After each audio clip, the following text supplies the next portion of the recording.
Welcome back, guys. It's Jason with your Hopium Free Crypto channel. Today we're going to have a look at Bitcoin and when could we expect the next big move. So make sure you've hit that like button, subscribe to the channel, bell notification icon. Make sure you hit all so you see these videos pop up in your feed. Follow me on Instagram and Twitter for daily Q&As and cryptocurrency updates. And there's also the special for the Investor Accelerator Patreon group. Links are all down below, so go and check those out after the video. I've also mentioned that the video is sponsored by YieldApp. I'll talk a little bit more about them later on in the video.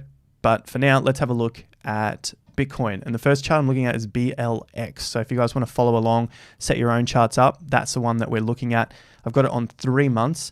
And what I'm doing here is just to have a look at history. So we've got a fair bit of history on Bitcoin now, all the way back to 2010, using this particular chart. So I want to have a look at when is the next big move expected. We've got the circled areas, which are the current quarter that we're in. That's why I've got 3 months here. So the quarter is July, August, September. Now, as you can see just from a glance, not much really happens through July, August, September. But for one example, we had in 2015, after the major low in the first quarter, this gave us a higher bottom. And that's basically what I'm looking for or hoping for in this next stage of the market. You guys might have different ideas. I'd love to hear from you down below, whether you think this is just going to shoot up to a new all-time high. But just looking at history, let's start with 2010. So let's go back 11 years. Well, we can't really do too much because that was the first quarter that came in. So let's skip through 10 years ago, July in 2011. Got to get those numbers right. Not much really happened here. We had the peak in April and the bottom in October. That's the quarter. So it wasn't actually in that particular month, but that's the quarter. So quarter 2 was the top, quarter 4 was the bottom. And quarter 3, which is what we're in, it was basically like a turning point. In 2012, 9 years ago, we broke out of the accumulation and we didn't get a new all-time high, but the market was trending up. So we didn't really get a breakout and we didn't get any sort of bottom. The next year, 2013, so now 8 years ago, again, it was a bit of an undecided period and the market was figuring out what it wants to do next. So it looks like a good period to be buying in hindsight now. 2014, the market was reversing, didn't get a low, didn't get a high, and we continued to trend down. As we just saw 2015, so 6 years ago, we got that higher bottom, which looked like probably one of the best times to have just loaded up on Bitcoin before it took off for that 2017 bull market. 2016, again, no top, no bottom, a little bit of an indecisive period. The market had already run up for a few quarters and then took some time to refresh, to figure out what it wants to do. It's kind of sounding like now we've had that quarter 2 of the drop, and July, August, September, the market's trying to figure out what it wants to do. We've had that run up. What does it want to do next? The best quarter that we've seen was 2017. So it did break out to a new high. In July, we got the low, and then August broke out to a new high, and then September broke out to another high.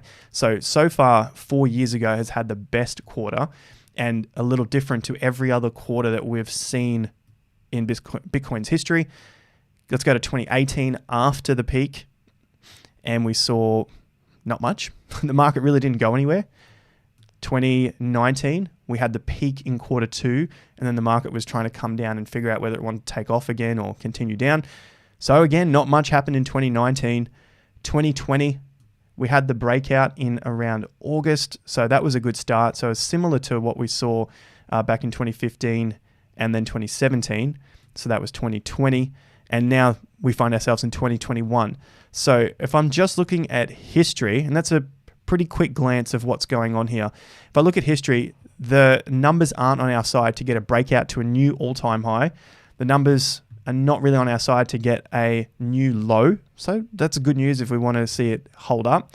The numbers are on our side if we want to see an indecisive period of the market trying to figure out whether we go up or down from this point. And the other thing we can note from the quarter 3 is that sometimes it likes to give us these higher lows. And that's what we look for on the weekly chart, the daily chart, to give us a confirmation if the market is going to continue higher. So up, down, or sideways, well, you could pretty much say from the 11 years of history, this third quarter produces a bit of a sideways action broadly, generally speaking. Now, that say this quarter here in 2011, there is a lot of movement within that one quarter. But when you look back on it in history, you could pretty much say, oh, well, not really much happened. But when you throw the tools on it, there's 70% from that quarter. Let's go back into 2014. That was a 43%. We go into 2017, which was the up month. There's 170%. So they still move around a fair bit, but it just depends on the perspective of where are we coming from. So there was a 30% high to low point in 2018 as well. So if I'm a betting man and I'm speculating on cryptocurrency, well, I probably don't expect the next big move to come in quarter 3, just based on 11 years of history. There was a very good move in 2017. Maybe we'll get another one this quarter, but we tend to see the breakouts in that first quarter. See, we got the fourth quarter here. We got the second quarter for the top. We got the fourth quarter for the bottom. Here's the breakout in the first quarter. Second quarter got the top. Fourth quarter got another top. Second quarter got a bottom. So it was a solid turning point in 2014, even though it doesn't look like it on the chart. That was a pretty solid turning point because you got quite a few months of a move up. First quarter, we got the bottom. The little triangles that I have here, the down arrows, are the second and the fourth quarters. So there's another fourth quarter that had a turning point. Then we had the first quarter. Then we had the fourth quarter as a bottom. This was a fourth quarter top, which was the December top for Bitcoin. Then we had the second quarter. You can really see the pattern here. There's a lot of turns and highs in, like we just had this year, tops and bottoms in that second and fourth quarter. Now we could hone it down a little bit more and look at the individual months, which we have done previously and we will do again. But you can see the second and the fourth quarter come up time and time again as the major turning points here, with the odd first quarter thrown in there. Now, if we look at the breakout, we've got the breakout in the second quarter here, and then the first touch of a breakout was the first quarter. What do we got here for the breakout of the high was in the fourth quarter. So there's not too much that actually goes on in that third quarter, just looking at 11 years of history. So when does that next big move come? Well, I guess looking at 11 years of history, it looks like it's quarter 4 or quarter 1. So that throws the door wide open to 6 months out of the 12 months of the year. But it doesn't look like it happens in the third quarter, July, August, September. So that leaves us another 6 or so weeks within this quarter to settle down in the prices. We have seen nearly 4 straight weeks up for Bitcoin, and the market's been really excited. We've seen that in the past, and we'll follow that up in a future video as well. The good news for quarter 3, though, is that we do like to see some sort of higher bottom, which we saw in 2015. We saw another higher bottom form 2016, and we saw a little mini breakout in 2020. Could this be another higher bottom that we are forming in 2021? I tend to lean towards that as a possibility, and obviously that's what we would love to see, so that we get a little bit of a pause, the market has some time to recover, consolidate before we can start to kick up again for quarter 3 or quarter 4 or even both of 2021 to 2022. So ideally, that's what I would like to see, and based on the history here, I guess that's what we could potentially expect. I'll preface that with, I am not saying that any of these things have to happen. I can definitely be wrong in this, and I'm just using the data that I have here. So if I had to choose between an up, down, or sideways for quarter 3, I'd have to go with sideways. But I want to hear from you guys in the comments, up, down, or sideways for quarter 3. Remember, that's July, August, September. Where are we going to end up? Now, I want to say thank you to the sponsors of the video, and that is Yield App. Yield App is DeFi banking in your pocket. Basically, they're trying to make DeFi lending a lot easier. So working with DeFi products.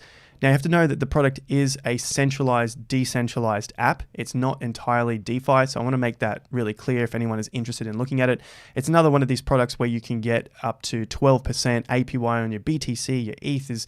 There are huge amounts here that they are looking to achieve, and of course, that is also within their bonus of paying out in the YLD token. Yield App was also funded by private funding, close to $5 million, but it has since been launched. The token's been launched on TrustSwap and several other markets that we can see on CoinGecko. So the early rounds have been released, and the price is sitting at around 40 cents with a market cap of 46 million. Their team is fully doxed, which you can find on the website. Plus, you can find all of their socials if you have any questions about them. They are a KYC and fully regulated platform. And if you want to learn more about them, I've left a link to their website in the description down below. Thanks very much for joining us on today's video, guys. Plenty more coming up this week. So make sure you've hit the like button, subscribe to the channel, bell notification icon, follow me on Instagram and Twitter. And if you want to be a part of the Investor Accelerator Patreon group, make sure you check out the link down below. The special is still on and the weekly report is coming out tomorrow. So jump aboard before we get to tomorrow's report. I'll see you at the next video. Until then, have more fun to get more done.